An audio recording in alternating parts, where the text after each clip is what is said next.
তুমি কি জানো পরিসংখ্যানের অনেক এমসিকিউগুলো আছে যাতে ক্যালকুলেটরের মাধ্যমে করলে খুব দ্রুত সমাধান করা যায়। আমরা টাইপ 4-এ যে এমসিকিউগুলো আছে সেই এমসিকিউ সমাধান করাবো। প্রথমে আমরা 52 নং এমসিকিউ দেখবো। বলা আছে কোনো বাড়ির 9 জন লোকের বয়স যথাক্রমে দেওয়া আছে, শ্রেণী সংখ্যা নির্ণয় করো। আমরা শ্রেণী সংখ্যার সূত্র কি জানি? পরিসর ভাগ হচ্ছে শ্রেণী ব্যবধান। আর পরিসরের সূত্র কি? পরিসরের সূত্র হচ্ছে সর্বোচ্চ সংখ্যা বিয়োগ সর্বনিম্ন সংখ্যা যোগ 1। তাহলে সর্বোচ্চ সংখ্যা কত? 60, সর্বনিম্ন সংখ্যা কত? 25। দেখো আমরা পরিসর সমান জানি কি? সর্বোচ্চ সংখ্যা বিয়োগ সর্বনিম্ন সংখ্যা যোগ 1, তার মানে 60 বিয়োগ 25 যোগ 1, তার মানে আমরা পরিসর পেলাম 36। এবার আমার শ্রেণী ব্যবধান কত? শ্রেণী ব্যবধান 10, তার মানে আমরা শ্রেণী সংখ্যা সমান কি জানি? পরিসর ভাগ শ্রেণী ব্যবধান। পরিসর পেয়েছি আমরা 36 আর শ্রেণী ব্যবধান 10, তার মানে 36 ভাগ 10 দিব, আমরা পাই হচ্ছে 3.6।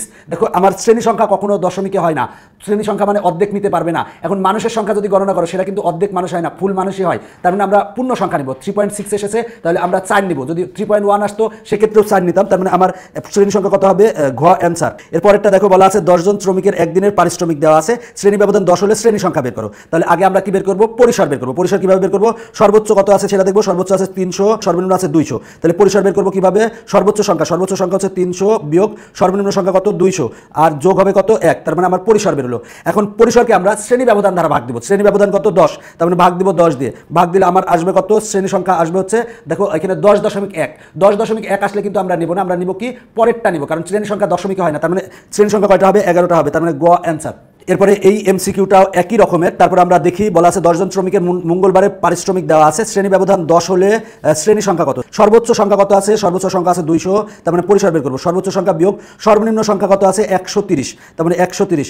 আমরা সর্বোচ্চ সংখ্যা থেকে সর্বনিম্ন সংখ্যা বাদ দিলাম, বাদ দিলে পেলাম 70। এর সাথে কিন্তু 1 যোগ হবে। পরিসর বের করতে হলে সর্বোচ্চ সংখ্যা বিয়োগ সর্বনিম্ন সংখ্যা যোগ 1 করতে হয়। তার মানে পরিসর পেয়েছি আমরা 71। 71কে আমরা 10 দিয়ে ভাগ করবো, শ্রেণী ব্যবধান দিয়ে ভাগ করবো। ভাগ 10 সমান আসে কত? 7.1। আর শ্রেণী সংখ্যা কিন্তু দশমিক আসে না, তার মানে শ্রেণী সংখ্যা কত হবে? 8 হবে, তার মানে খ অ্যান্সার।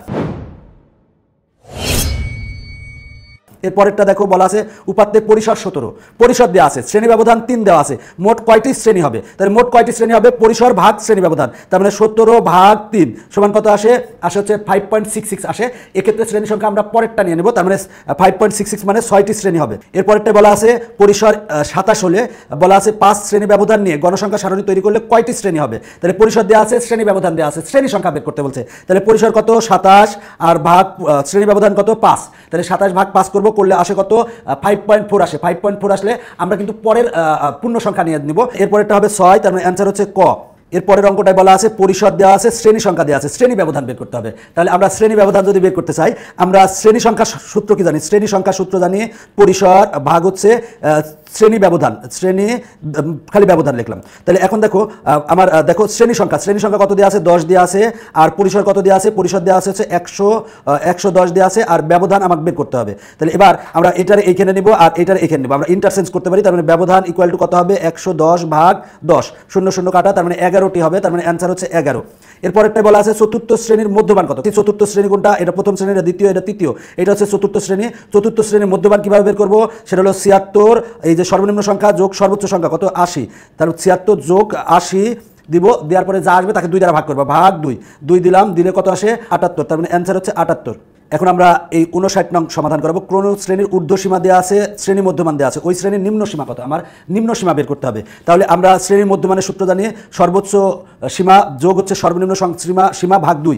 এখন শ্রেণী মধ্যমান কত দেওয়া আছে? 34 দেওয়া আছে, 34 লিখলাম, ইকুয়াল টু সর্বোচ্চ মানে সর্বোচ্চ সীমা মানে ঊর্ধ্বসীমা কত দেওয়া আছে? 37 দেওয়া আছে, যোগ এখানে কিন্তু আমার সর্বনিম্নটা বের করতে হবে, এটা আমরা x ধরবো, ভাগ 2। এবার আমরা আর গ্রহণ করলে কত হবে? 37 যোগ এক্স ইকুয়াল টু 34 দুগুণে 68। এবার 37কে ওই পাশে পাঠাও, তাহলে 68 থেকে আমরা বাদ দেবো কত? 37, তার মানে 68 বিয়োগ 37, তাহলে এক্স এর মান কত আসবে? 31, ঘ অ্যান্সার। এই পরের দুইটা অঙ্ক সেম অঙ্ক, একই রকম, তুমি একই রকম ভাবে করতে পারবে।